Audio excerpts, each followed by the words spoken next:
The first page of the Transitional Production Plan requires a signature from the applicant. Make sure you sign this and date it before submitting it over to the reviewer.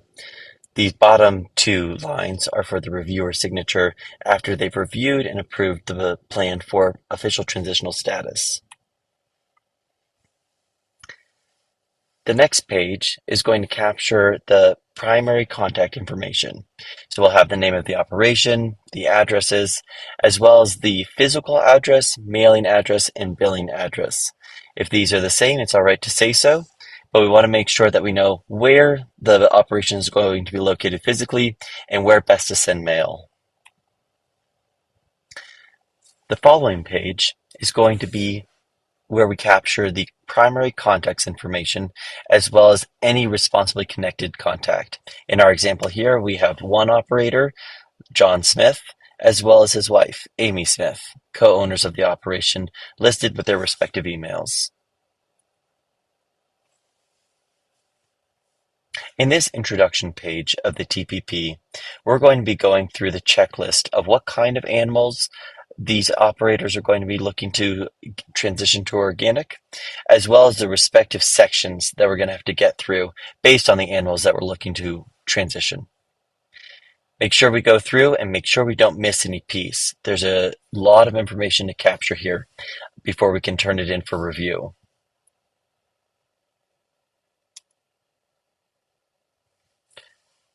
Getting started here, for the purposes of this exercise, we're going to talk about an operation that's raising some beef cattle as well as some laying hens. We'll also talk about the other parts of the TPP as we go along. In question 5, we're going to identify what end products we're going to be looking to get certified or put into transition. So here we have meat for the beef cattle as well as eggs for the laying hens. Origin of livestock is going to be a really important aspect of the transitional process, determining when and how the animals that the operator is looking to transition are eligible for organic certification. Using our two examples here, we have laying hens and dairy cows. In this example, we say that the laying hens are going to be in production for eggs. We have approximately 2,000. We identify the source of the laying hens, and then we note if they're going to be used for organic certified production and if they're going to be eligible for organic slaughter. When considering organic slaughter, we need to think about the origin of livestock rules as found in 205-206 of the National Organic Program Standards. Just a quick reminder, as we think about our slaughter stock animals, those animals are going to have to be certified from the last third of gestation. So if we want an animal for meat, we're going to have an animal sourced where that animal's mother was fed certified organic feed and managed under certified organic conditions from the last third of gestation in order for that animal to be eligible. For poultry, we need those layers, broilers, turkeys, or other poultry to be managed in a certified organic operation from the second day of life. So for a transitional plan, we're really looking at what is the route that the operator is going to take to source organic animals, or what is the route they're going to take to breed organic eligible animals. Organic traceability of animals is a foundational component to the system. In 2.1, we're going to have a question about whether or not our animals stay on the operation or if we send them to off-site grazing or other areas over the course of their life. For the purposes of this example, we're going to say that yes, we are going to send them off. We have some rented pasture. We have other pastures that we're sending our beef cows to. And so we'll want to make sure to explain that to the certifier when the time comes. In 2.2, we say that animals are going to be represented as organic by having the letter O as the start of their ear tag number. Calves are going to be given the same ear tag number as their dam. And we describe that we keep track of everybody, including birth dates, healthcare treatments, sales records, on a spreadsheet.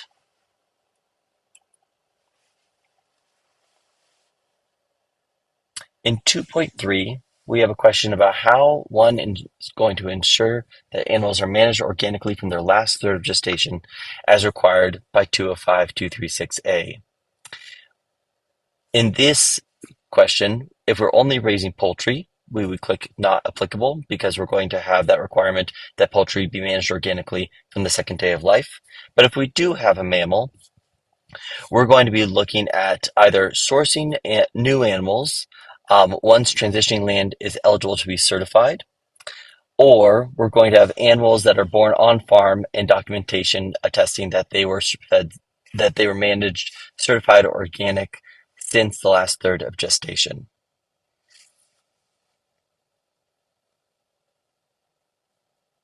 In 2.4, we're going to go through and list all the suppliers of organic livestock that we plan to use. The three options are the operator is going to own the animals born on their farm and supply them from there, or we're going to have suppliers that are not yet determined, or we're going to use planned suppliers as they're listed below. In a few of our examples, we say we're going to have beef cattle. We've sourced them from Blue Sky Organic Ranch. They come as certified organic and they're certified organic eligible. We would need the documentation to verify that in our transaction paperwork from Blue Sky Ranch. If we have, in our second example, breeding cows, and we're buying them from Green Grass Dairy, and Green Grass Dairy is not certified organic, then we would note that is a no for whether or not the supplier is certified organic. And then we'd also note that these animals are not eligible for organic slaughter. Recall that any animal, any mammal that is eligible for organic slaughter is going to need to have been managed since its last third of gestation as a certified organic animal. In going down to our third example, we have day-old chicks. We don't need to source chicks from certified organic hatcheries, but they do need to arrive on the certified organic operation no later than the second day of life. If we have that met, that standard, then those animals will be eligible for organic slaughter. In our last example, we have pullets. We're going to source them from a certified organic pullet operation, oceanside pullets in this example. And those animals coming in, those pullets, will also be eligible for certified organic slaughter stock.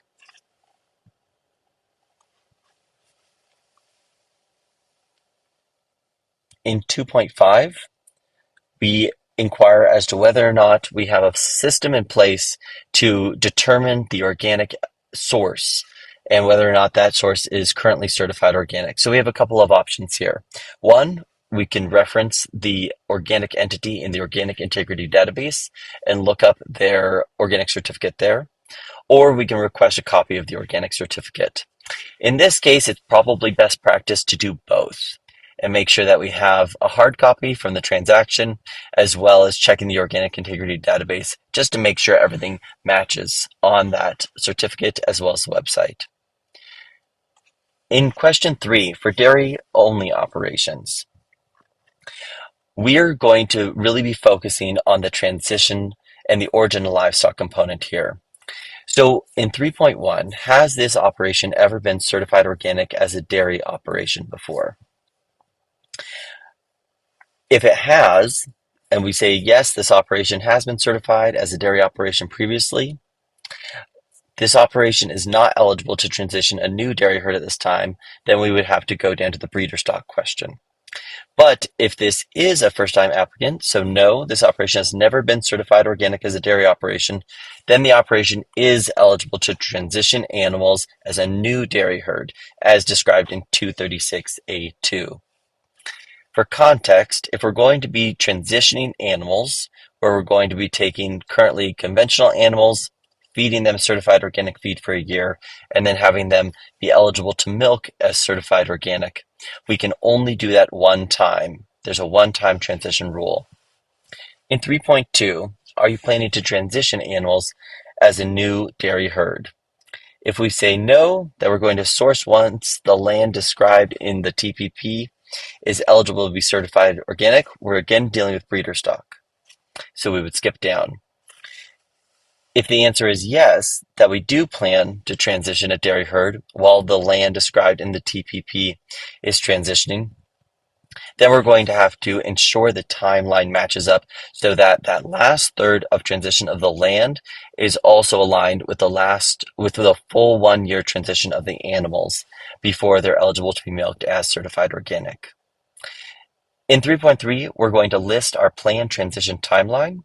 So here we have, say, June 1st of 2026 to June 1st of 2027. All animals that are going to be brought into organic certification and transitioned need to be identified. We can either identify them as a whole flock, say in the case of poultry, or individually, say in the case of cows. In 3.5 are transitioning animals and their offspring consuming crops from land in its third year of transition.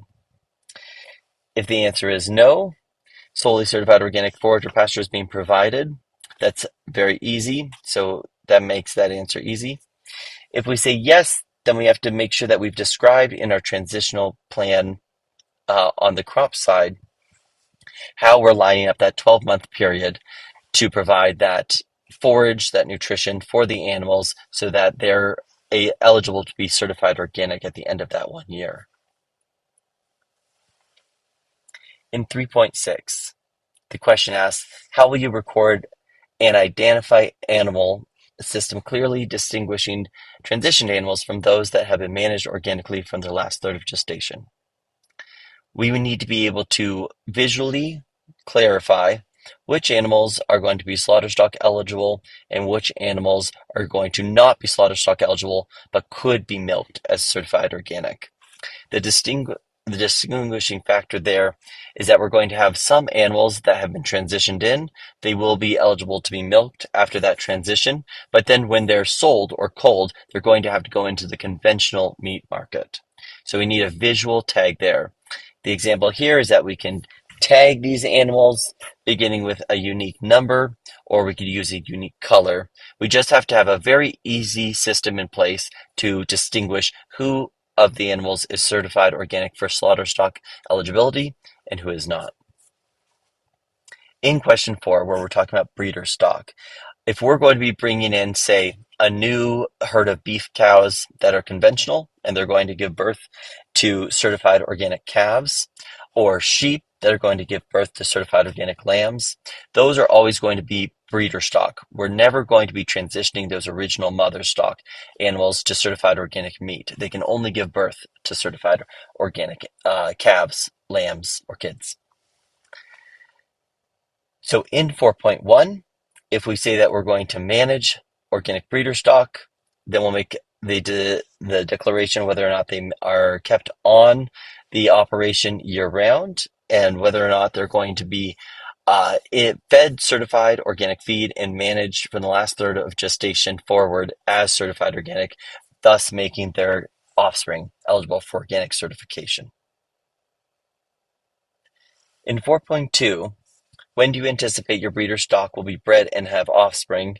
We lay out a timeline for that approximate breeding date and then when we would start the last third of transition, or rather the last third of gestation, and then the approximate birth date of that organic eligible animal. So as we look at that, May 1st, we're then going to start the last third of gestation around November 6th, and then we're going to expect that that cow will give birth on February 8th.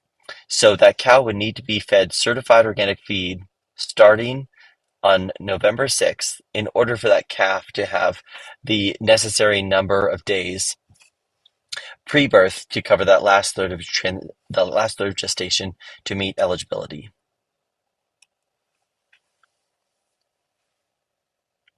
Livestock feed, we can reference 205-237, but in this first question, we're going to be looking at non-ruminant feed rations and making sure that we attach appropriate rations. We're going to want to include everything that's in that ration. So, say for a layer operation, we're going to attach a separate ration for the chicks or the laying hens or the broilers. If we're going to be sourcing complete feed, then we just hand over the certified organic ration as well as the organic certificate for that supplier. If we're going to be mixing our own feed, then we need to make sure that we have the sources for each of those ingredients and their respective organic certificates. Going into 1.2, if we're dealing with ruminant feed rations, we're similarly going to attach a ration for each type and class of animals. Rations for the ruminants have to include all of that feed that's going to be produced on farm, all of that feed that's going to be purchased off farm, the percentage of each feed types, how much is going to be as a percentage of the ration. But then unique to ruminants is that we have to discuss how we're going to meet the grazing season requirements. In organic, certified organic, ruminants need to graze a minimum of 120 days a year, and they need to receive at least 30% of their dry matter intake from pasture. So if we're feeding an animal 10 pounds of feed, or rather, if the animal is going to have a dry matter demand, the total feed that they need to eat in order to function is 10 pounds. The most we could feed them during the grazing season is 7 pounds, and they have to get the other 3 pounds from pasture.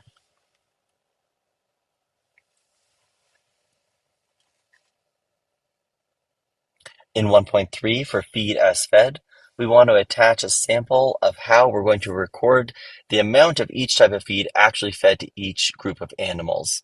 If we have, say, a group of 10 heifers in a pen and we feed them a few times a week a large bale of hay, we need to record and explain how we track the amount of feed that they're going to be consuming and the amount of feed that we're actually feeding them.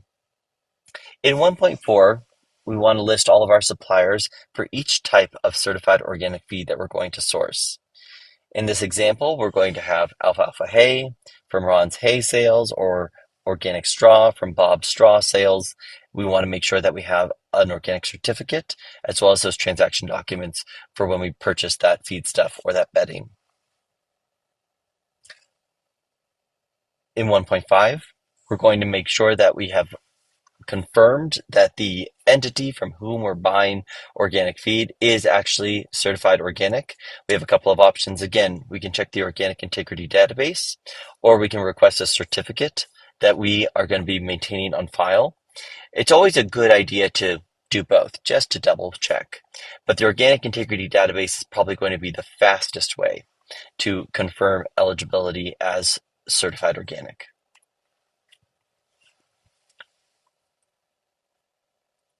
In question 2, when we're looking at feed additives and supplements, every single feed additive, and feed supplement needs to be verified as eligible for organic certification.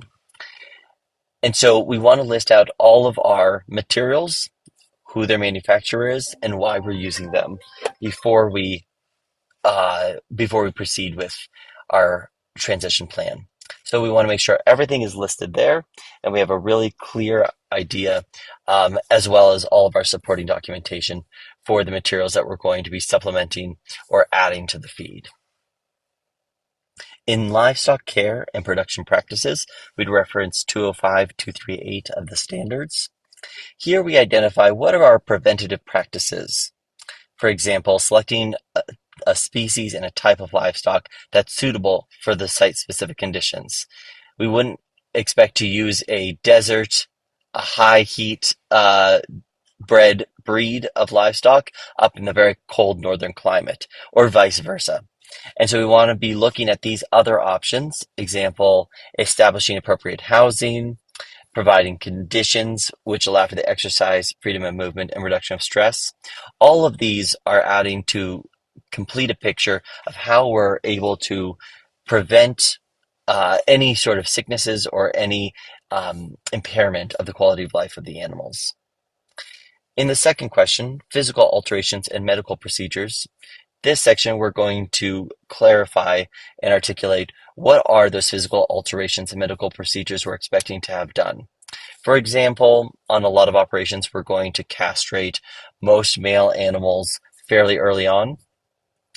When we go through the reason, we're going to have to list the reason for why we're performing that physical alteration.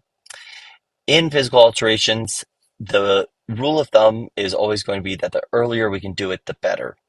And so if we look at the age of the animal, if we're saying we're going to castrate a calf or a lamb, if we're able to do it in that first week of life, there's going to be a vast reduction of pain incurred by that process. We want to describe how we're going to be conducting that physical alteration, for example, using a rubber band for that castration.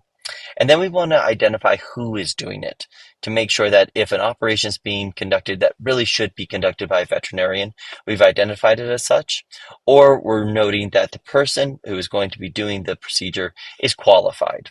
An experienced rancher conducting a castration is going to be most common, and we just want to make sure that the folks who are doing it really are qualified to do it. In 2.2, we'll have the opportunity to attach a healthcare plan and outline common ailments that we might expect to see on our operation. For example, pneumonia in calves, or hoof rot in some of our cows, or mastitis. And then we want to identify what is our treatment plan. This is where we have probably the biggest change from conventional to organic. And this is where we want to make sure that we really have thought about when an animal gets sick, what are we going to do to manage it organically? And then if our organic practices aren't sufficient, what are we going to do to make sure that we don't compromise the overall animal welfare of that animal? In number 3, healthcare materials used, we want to exhaustively list all planned healthcare materials. For example, if we're planning on vaccinating with the brucellosis vaccine, as is very common in a lot of cattle operations, we'd want to list that here along with the material brand name, the manufacturer, and the reason for use. If we're going to have other inputs that we want to use, we want to make sure that every single one of them is listed here so that the certifier and the certifier who is going to be reviewing this transitional plan can sufficiently make the assessment as to whether or not that material is allowed for use in organic livestock production. In 3.2, if we're going to be utilizing synthetic parasiticides, we're going to want to make sure that those synthetic parasiticides are accurately described in our material list, but also that we understand when are they going to be used and how are they not going to impact the eligibility of the desired organic eligible livestock. For example, in this box, we've described that we may use moxidectin on our breeder stock. So again, these are the animals that will never be organic slaughter stock eligible.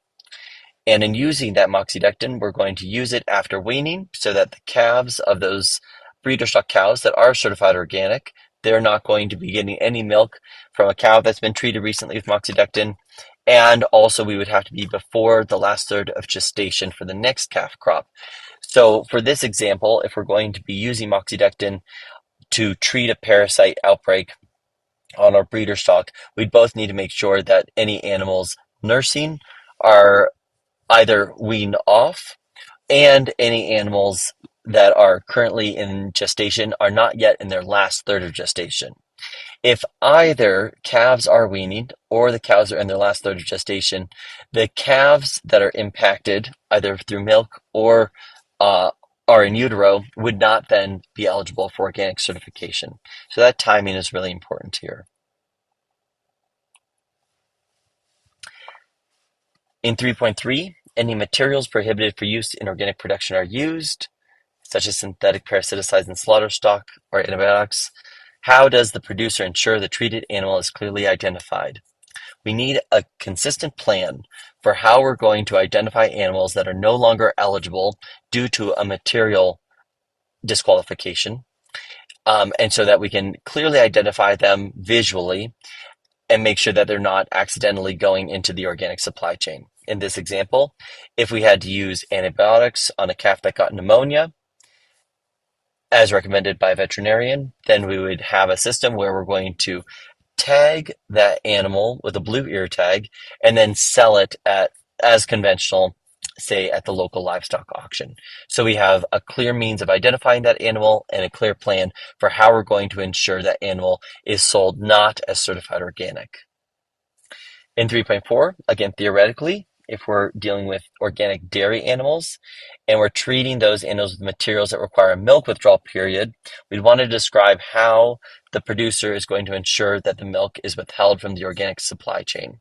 So if we have a treatment event and we're going to have a withdrawal period, we need to describe how we're going to either dump that milk or feed it to conventional animals or otherwise dispose of it and make sure that it doesn't get into the organic supply chain.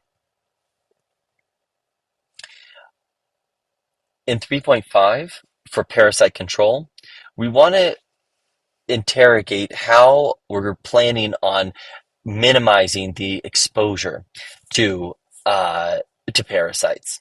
So, for example, here in the request to describe how pastures manage to prevent internal parasites in livestock, here we would describe the rest periods. How long are you giving a piece of ground time to rest such that parasites are not going to be primed to be re-ingested by animals by coming back too soon to the same piece of ground, giving that land enough time to rest. So we describe our rest days there. As we go down, how are animal housing and sanitation practices maintained to prevent the spread of internal parasites? We'd want to be discussing how we bed the animals, how we make sure we have a dry, clean environment, how we don't feed on manured areas so that we have a division between where the animals are going to be eating food and where they're going to be dropping their manure. If we do any fecal monitoring to check for parasites, we'd want to note how often we do that. And if we do have a parasite outbreak, we want to clarify what emergency measures we would take. If we're going to be administering a synthetic parasiticide, we want to make sure that we have a clear articulation of what's then going to happen to those animals if they've lost their organic eligibility. In 3.6, we're going to describe and or attach a sample of a healthcare treatment log. Here we're describing that healthcare treatment log will list the animal ID, if it's an individual cow, or a flock number for the layers, the date of the treatment, the name of the material used, the person who administered the treatment, and that the animal was marked as not slaughter stock eligible. It's going to be sold as conventional and has visual identification indicating as such. In 3.7, we're going to complete the table below to describe how lameness is monitored and treated on the operation.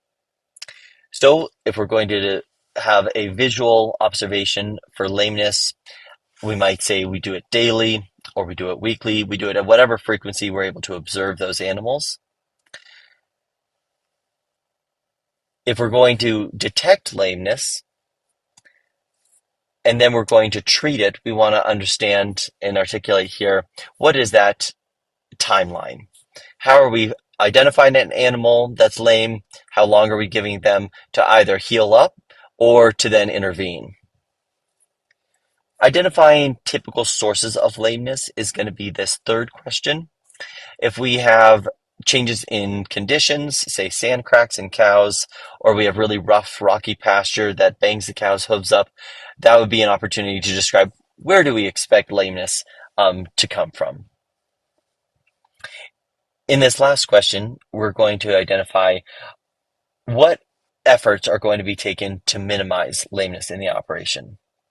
So in this example, consistently monitoring for lameness and rotating cattle to new pastures.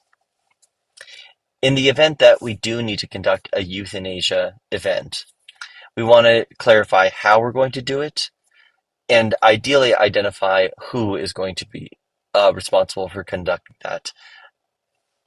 If we're going to have a veterinarian involved, we want to have that noted. If we're going to be performing it ourselves, we want to describe what is the method that we're going to use.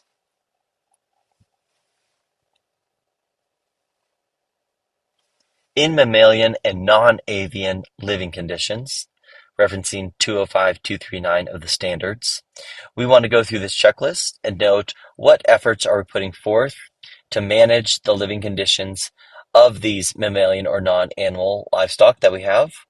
For example, on the first one, checking that we have access to the outdoors when the outdoor space includes soil, that vegetation is going to be maintained and appropriate for the season, climate, and geography. And going down, we would reasonably expect to check all of these boxes as applicable. If you're a cattle operator, you would not be expected to answer this last question for swine. But generally, these questions as they go down are going to be applicable for all animals. All animals are going to be required to have fresh air, clean water, direct sunlight, etc.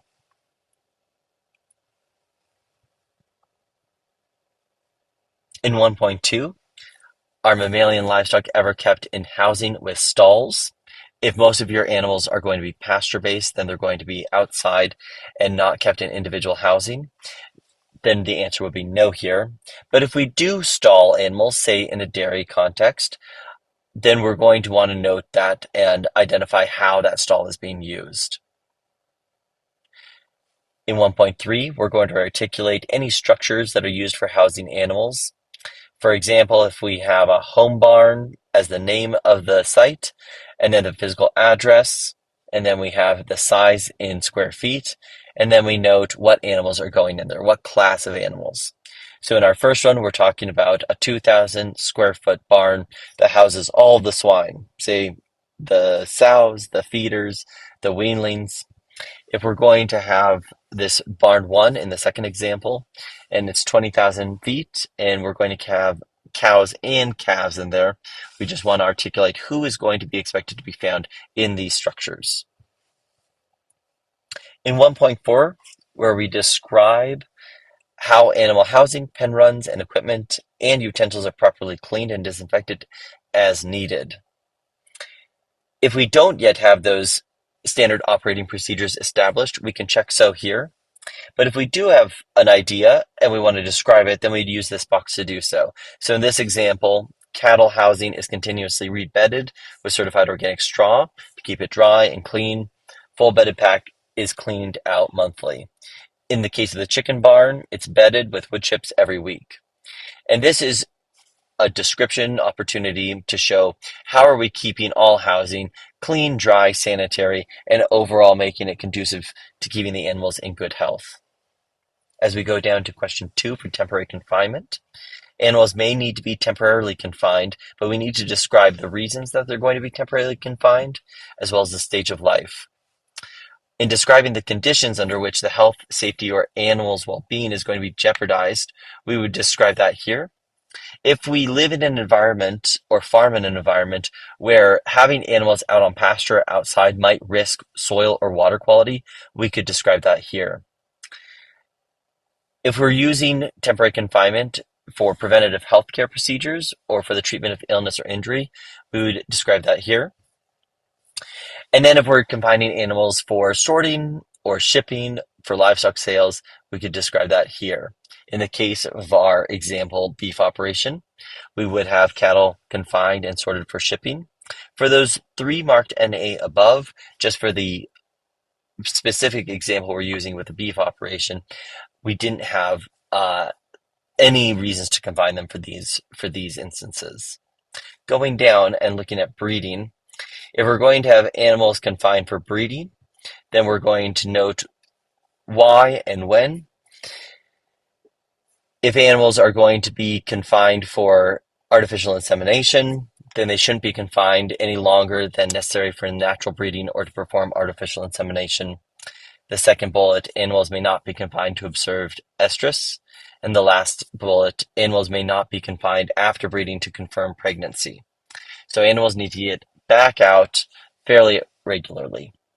If we have youth projects or 4-H, national FFA organizations, or other projects, we have a clarification here for how we may temporarily confine to comply with the logistical needs of showing animals, say at a county fair. In 2.2, we're going to use the table below to describe all potential reasons that we might temporarily restrict access to pasture for our ruminants. If we're going to have a ruminant, and in the case of a lactating animal, drying them off 1 week at the end of lactation is allowed, and we may have a confinement plan that articulates this as the need. We can also confine those animals 3 weeks prior to giving birth, during the giving of birth, and then up to 1 week after the giving of birth. Again, all of these temporary confinements must be recorded on some sort of document, and then the reason stated.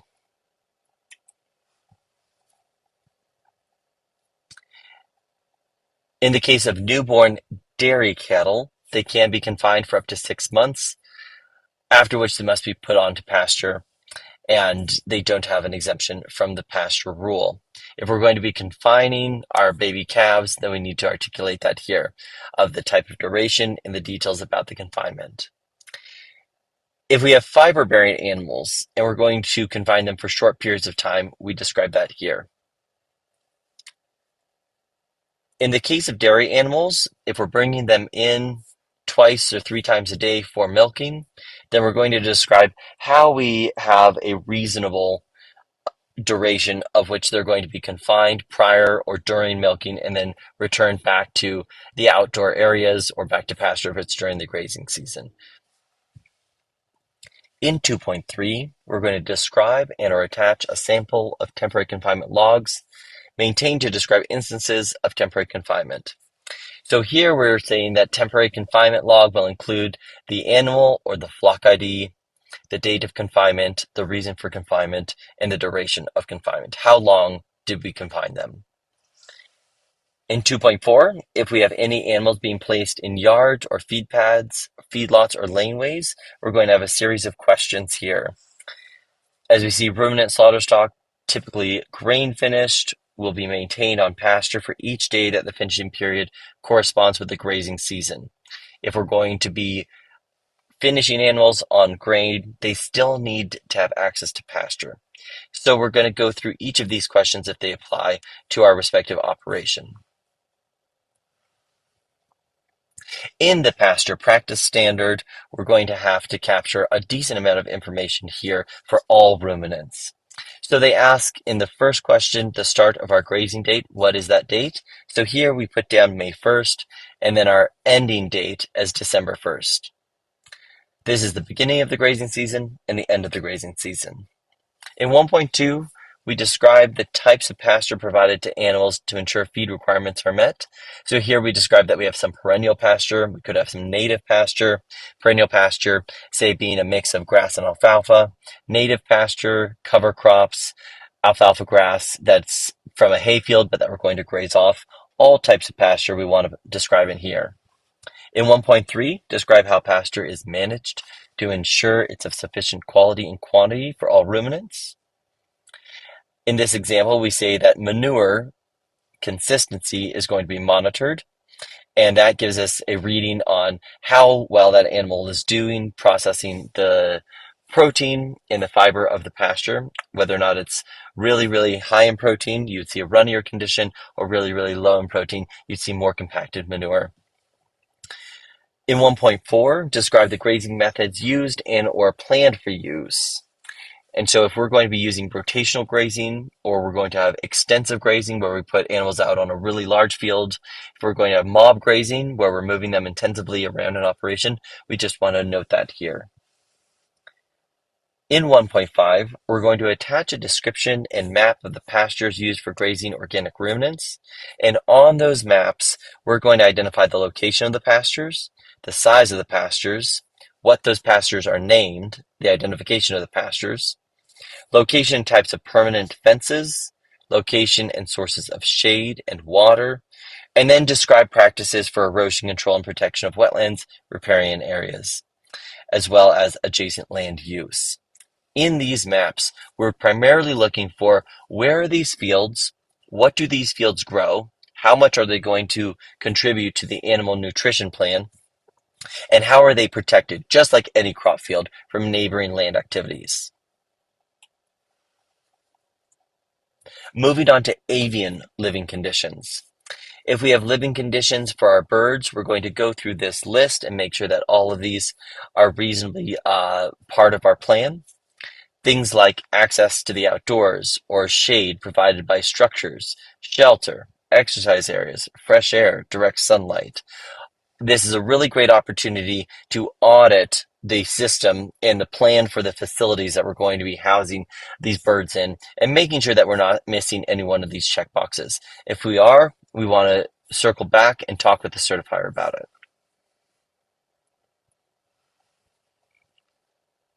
In 1.2, we're going to list all housing structures used as shelter for the birds. In this example, we have house number 1. It's identified as the layer barn. The address is identified. The production group housed at this location.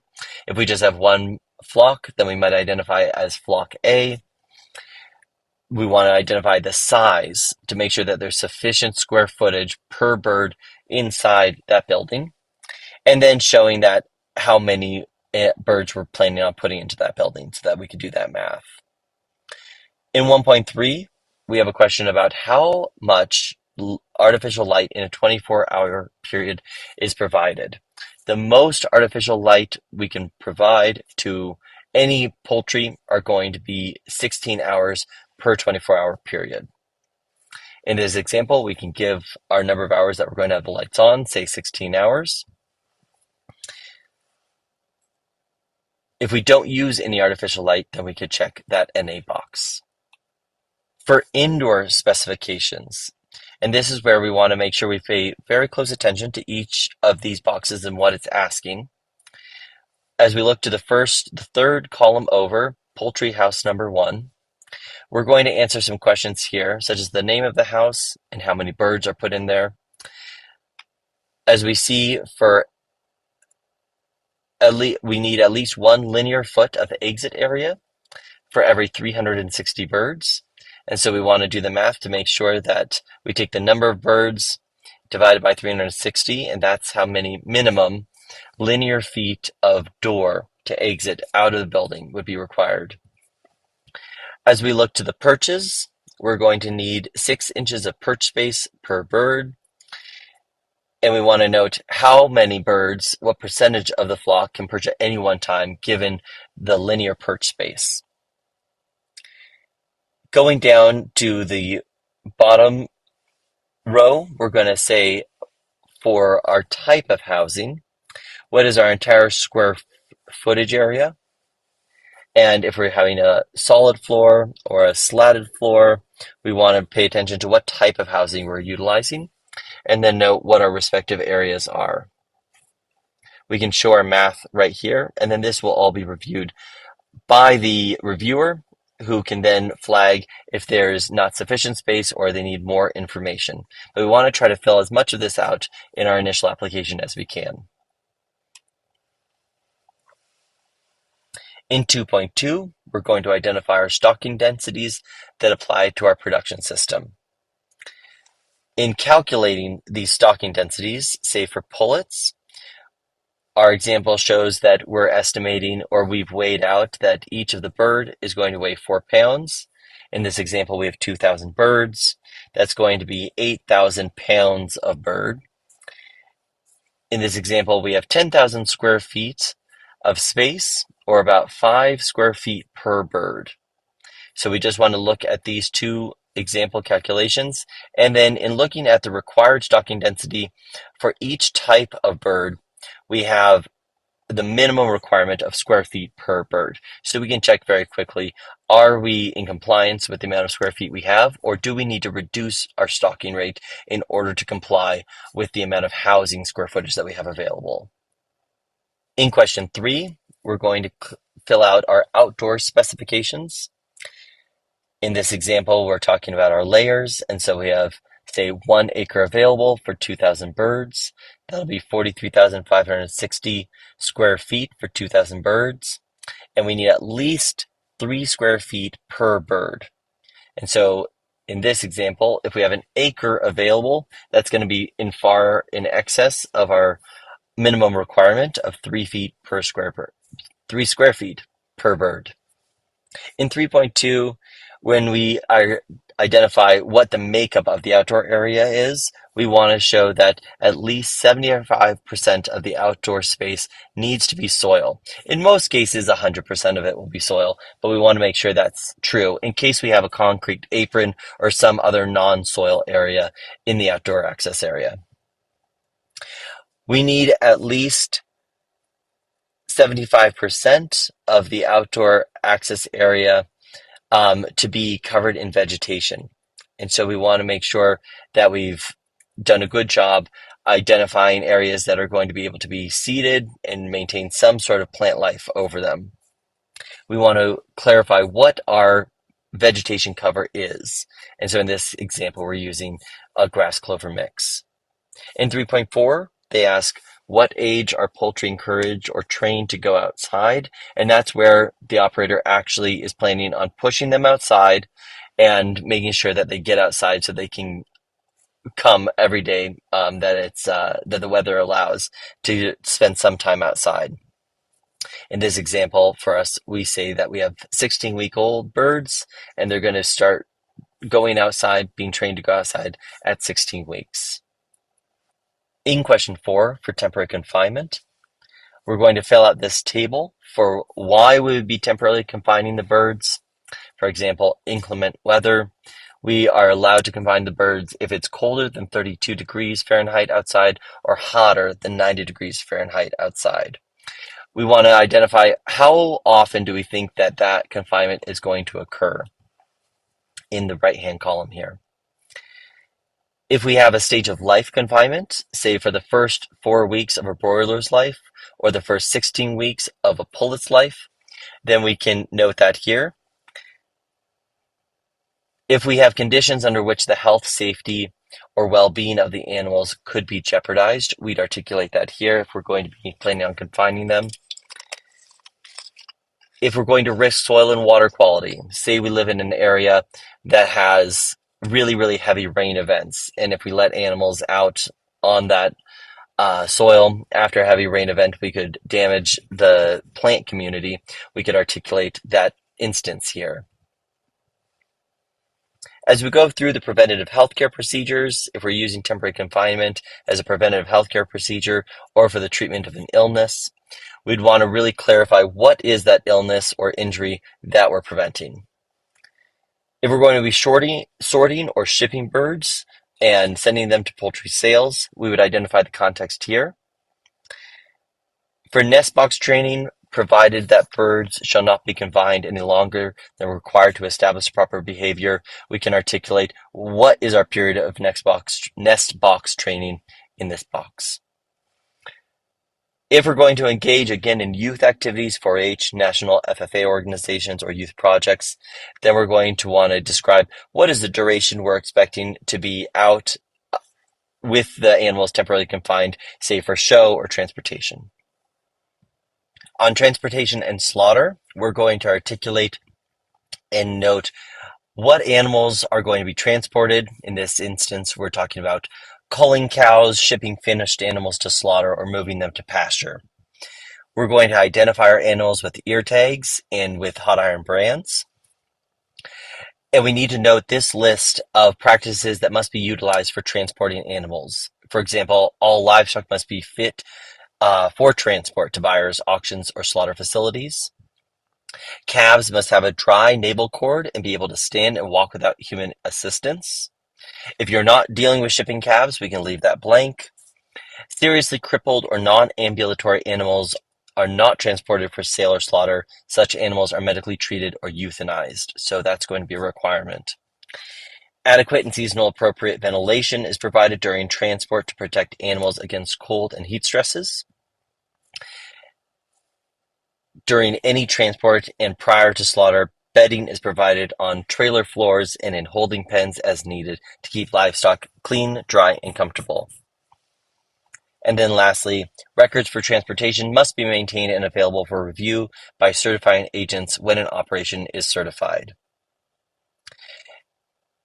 If we're just doing local transportation, and you're going to be transporting maybe 15 minutes in any one way, we can check this first box that no, transportation time is always going to be less than 8 hours. But if you are shipping animals, say, across state lines or across your state to get to pasture or slaughter, then we're going to want to make sure to describe how we ensure that the animal welfare is maintained throughout the duration of that transport. And on the last page, in 1.5, describe or attach your emergency plans in place that address possible animal welfare problems that might occur during transport. So in this example, if we have a truck of cows being transported, noting that if for some reason the truck or the trailer breaks down and becomes unable to continue the journey, that we have some other trailer that could come and pull those animals off and be able to move them off. What we want to make sure we have a clear idea for is that if we break down, if we need to move those animals onto a pasture just on the side of the road or something, they will become ineligible as organic if they consume feed that is not certified organic. So if we break down and we don't break down at a certified organic location, then we risk the animals, if we can't transport them some other way, in the event of an emergency, losing their organic certification. So we want to make sure that we have a really clear emergency plan articulated here. If we manage animals for slaughter, we can note here that we slaughter animals owned by other operations, or we only slaughter animals that are our own. We're going to list all animal species slaughtered, how many animals are slaughtered, what methods of slaughter are used, describing the process and or providing the product flow, and then providing the physical addresses in the facility locations where animals are processed and stored.